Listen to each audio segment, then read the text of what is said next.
കൃഷ്ണ ഗുരുവായൂരപ്പ ശരണം. ഗുരുവായൂരപ്പൻ്റെ ഉച്ചപൂജ കളഭാലങ്കാരം കഴിഞ്ഞ് നട തുറന്നു കേട്ടോ. അപ്പോൾ നമുക്ക് ഗുരുവായൂരപ്പനെ കാണാനായിട്ട് പോകണ്ടേ? എല്ലാവരും വരൂ കേട്ടോ. ആദ്യം തന്നെ എല്ലാവർക്കും വിഷു ആശംസകൾ. അപ്പോൾ നമ്മൾ നേരെ ഇന്ന് നല്ല തിരക്കാണ്. നല്ല തിരക്ക് എന്ന് പറഞ്ഞാൽ അഭൂതപൂർവമായ തിരക്കായിരുന്നു. അത്രയ്ക്കും വളരെയധികം ഭക്തജനങ്ങൾ ദർശനത്തിനായി ഒരു നോക്ക് കാണാനായി ആ ഗോപുരവാതിൽ കടന്ന് എത്തിയിട്ടുണ്ട്. അത്രയും ജനങ്ങളായിരുന്നു. നമുക്ക് വലത്ത് വശത്തുള്ള വിഘ്നേശ്വരൻ്റെ അമ്പലത്തിലൊന്ന് പോയി തൊഴുത് പ്രാർത്ഥിച്ച് അതേപോലെ ഗോപുരവാതിൽ കടന്ന് അകത്തേക്ക് വരാം. ഗോപുരവാതിൽ കടന്ന് വരുമ്പോൾ അകത്തെയുള്ള ആ പ്രകാശം ഇങ്ങനെ പ്രകാശധാര നമ്മളിലേക്ക് എത്തുകയാണ്. അങ്ങനെ ആ ഗുരുവായൂരപ്പൻ്റെ ചതുർബാഹുവായ ദേവകൾ പൂജിതമായ വിഗ്രഹത്തിൽ ഏത് രൂപത്തിലാണ് കളഭം കൊണ്ടുള്ള അലങ്കാരം എന്ന് നോക്കാനായിട്ട് ഇങ്ങനെ മനസ്സിങ്ങനെ തപിച്ചുകൊണ്ടേയിരിക്കുകയായിരുന്നു. അങ്ങനെ വരുമ്പോൾ വലതുവശത്തെ തൂണൊന്ന് നോക്കി തൊഴുതു. ഇടതുവശത്തെ മേൽപ്പത്തൂരിനെ ഒന്ന് നോക്കിയിട്ട് സ്മരിച്ചു. അതിനുശേഷം നേരെ ശ്രീലകത്തേക്ക് ഇങ്ങനെ നോക്കുകയാണ്. അപ്പോൾ ശ്രീലകത്തേക്ക് ഇങ്ങനെ നോക്കുമ്പോൾ രാവിലത്തെ ആ കണി കണ്ടതിൻ്റെ ആ ഒരു ഇതും മണ്ഡപത്തിലുള്ള ആ കണിയുടെ ബാക്കി പത്രമൊക്കെ ആയിട്ടിങ്ങനെ അപ്പോൾ നമുക്കിങ്ങനെ നോക്കി വരാം. ആദ്യം തന്നെ കാണുന്നത് ഉണ്ണിക്കണ്ണൻ്റെ കാൽപാദങ്ങൾ കാണാനുണ്ട്. പിന്നെ ഒരു ചാരി നിൽക്കണു, എന്താണ്, നല്ല വെളുത്ത ഒരു പശുവിൻ്റെ പുറത്ത് ഇങ്ങനെ ചാരി നിൽക്കുകയാണ്. ഗോപാലകൃഷ്ണനായിട്ടാണ്. വേണു ഊതിയും കൊണ്ട് പൊന്നോടക്കുഴൽ ഊതിക്കൊണ്ട്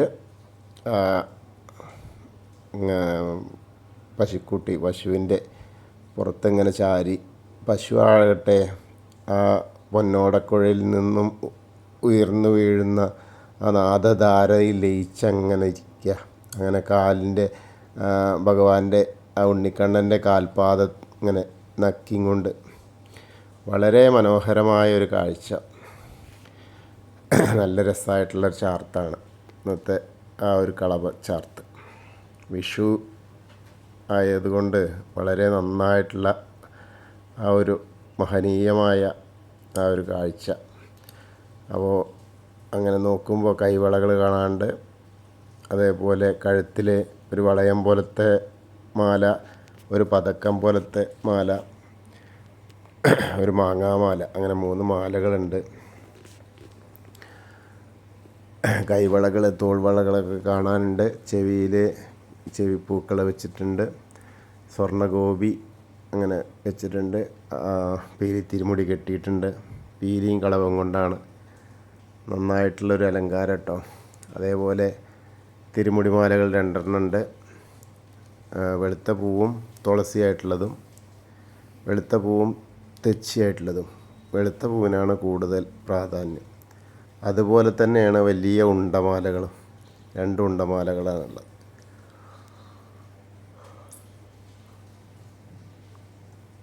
അപ്പോൾ എല്ലാവരും ആ ശ്രീലകത്തേക്ക് നോക്കുകയാണ്.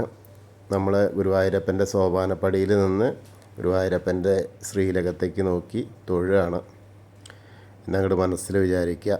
ആ വിഷുക്കണിയുടെ ദർശനം കഴിഞ്ഞ് അടുത്ത ഉച്ചപൂജ കഴിഞ്ഞിട്ടുള്ള ആ ഒരു കാഴ്ച, വിഷുക്കണി ദർശനത്തിന് വളരെ മനോഹരമായ തിരക്കായിരുന്നു. വളരെ മനോഹരമായൊരു കാഴ്ചയായിരുന്നു അത്. രാവിലെ തന്നെ അതൊരു വലിയ ഭാഗ്യം തന്നെയായിരുന്നു. കാരണം എല്ലാവരും ആദ്യം തന്നെ വന്ന് തൊഴാൻ പറ്റുന്ന ഒരു അവസരം എന്ന് പറഞ്ഞാൽ വലിയ മഹത്തരമായൊരു കാര്യമാണ്. കണ്ണടച്ച് പ്രാർത്ഥിച്ച് നിന്നോളാൻ പറയുക.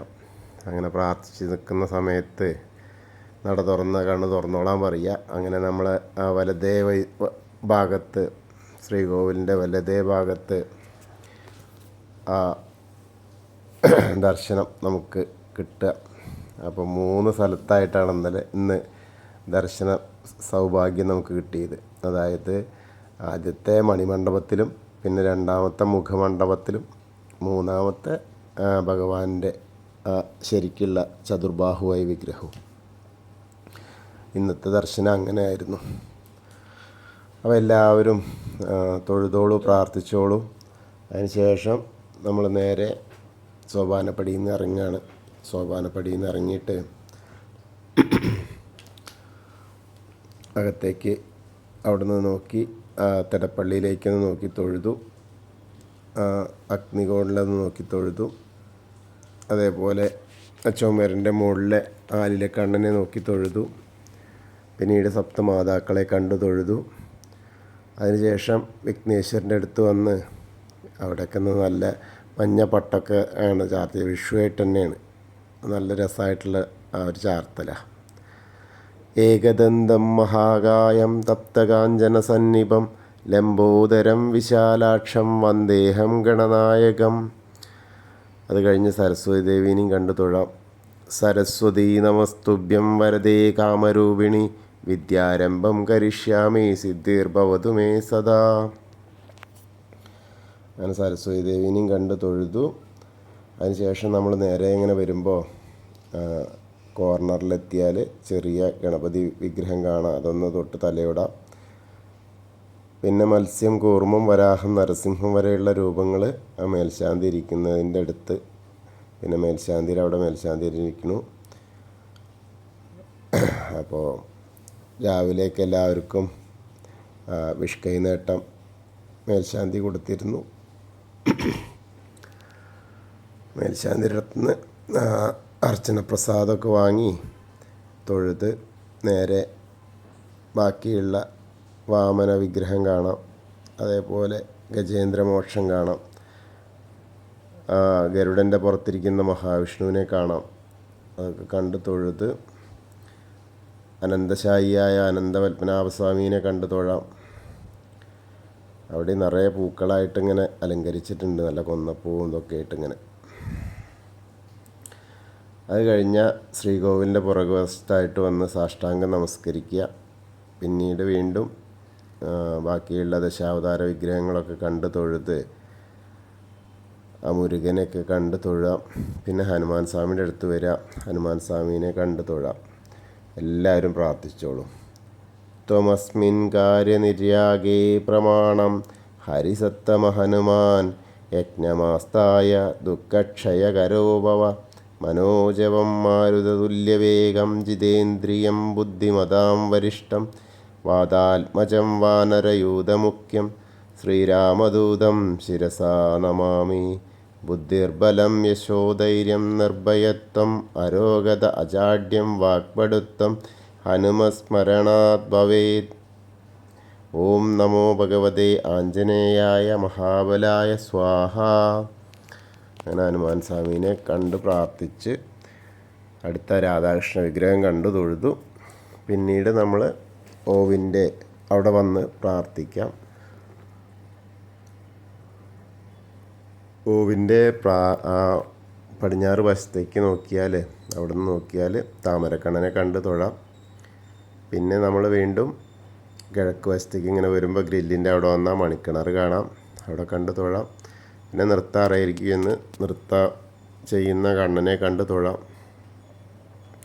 പിന്നീട് കുറൂരമ്മേനെയും കൃഷ്ണാട്ട വിഗ്രഹവും അതേപോലെ നാരദരെയൊക്കെ കണ്ട് തൊഴുത് വടക്കേ നടയിലൂടെ പുറത്തിറങ്ങിയിട്ട് നേരെ ആ പ്രസാദ കൗണ്ടറിൻ്റെ അവിടെ നിന്ന് ചന്ദനം തീർത്തൊക്കെ വാങ്ങാം. പിന്നീട് എടത്തരകത്തുകാവിലെ ഭഗവതീനെ കാണാനായിട്ട് പോവാം. അവിടെയൊക്കെ എന്താ പറയുക, പൂഴി ഇട്ടാൽ ഉതിരില്ല എന്ന് പറഞ്ഞ മാതിരി അത്രയും തിരക്കാണ്. അപ്പോൾ അവിടെ വന്നിട്ട് ഭഗവതീനെ കാണുക. അപ്പോൾ എല്ലാവരും കണ്ട് തൊഴുതോളൂ. സർവമംഗളമാംഗല്യേ ശിവേ സർവാർത്ഥസാധികേ ശരണ്യേ ത്രയംബകേ ഗൗരി നാരായണി നമോസ്തുതേ. അങ്ങനെ നമ്മൾ അമ്മേനെ കണ്ടു തൊഴുതു.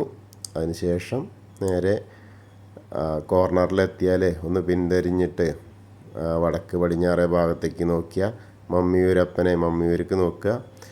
നമശിവായ നമശിവായ നമശിവായ എന്നുള്ള പഞ്ചാക്ഷരി മന്ത്രം ജപിക്കുക. എന്നിട്ട് മമ്മിയൂരപ്പനെ മനസ്സിൽ സ്മരിക്കുക. അപ്പോൾ നമ്മൾ മമ്മിയൂർ പോയ ആ ഒരു ദർശന സൗഭാഗ്യം നമ്മൾക്ക് എത്തും. അതിനുശേഷം നമ്മൾ നേരെ കൊടിമരത്തിൻ്റെ അവിടെ വന്ന് വീണ്ടും ഒരിക്കൽ കൂടി ശ്രീലകത്തേക്ക് നോക്കുമ്പോൾ ആ വെളുത്ത പശുവിൻ്റെ മുകളിൽ ഇങ്ങനെ ചാരി നിൽക്കുന്ന ആ പൊന്നുണ്ണിക്കണ്ണനെ, വേണുഗോപാലിനെ കണ്ട് തൊഴാം. അവിടെ നിന്ന് നമസ്കരിച്ച് നേരെ പോരുമ്പോൾ കൂത്തമ്പലത്തിൻ്റെ അവിടെ വന്ന് തൊഴാം. അതിനുശേഷം അയ്യപ്പസ്വാമിയുടെ അവിടെ വന്ന് കണ്ട് തൊഴാം. ഭൂതനാഥ സദാനന്ദ സർവഭൂതദയാപര രക്ഷ രക്ഷ മഹാബാഹോ ശാസ്തേ സ്തുഭ്യം നമോ നമ. അങ്ങനെ അത് കഴിഞ്ഞ് പ്രദക്ഷിണം ചെയ്ത് പടിഞ്ഞാറ നടയിൽ വന്ന് പടിഞ്ഞാറ നടയിൽ നിന്ന് ആ ദീപസ്തംഭത്തിലെ വേണുഗോപാലിനെയും കണ്ട് തൊഴാം. അതേപോലെ ഒന്ന് പുറകോട്ടിൽ ഇറങ്ങി നിന്നാൽ കൊടിമരത്തിലെ ഗരുഡധ്വജനെയും കണ്ട് തൊഴുത് പ്രാർത്ഥിച്ചോളും. എല്ലാവർക്കും ആ ഗുരുവായൂരപ്പൻ്റെ ആ ഉച്ചപൂജാലങ്കാരം, കളഭാലങ്കാരം കണ്ട് ദർശിച്ച ആ ഒരു പ്രതീതി ഉണ്ടാവും, അനുഗ്രഹം ലഭിക്കും. കൃഷ്ണായ വാസുദേവായ ഹരയേ പരമാത്മനെ പ്രണതക്ലേശനാശായ ഗോവിന്ദായ നമോ നമഃ. ഹരേ കൃഷ്ണ. ഗുരുവായൂരപ്പാ ശരണം.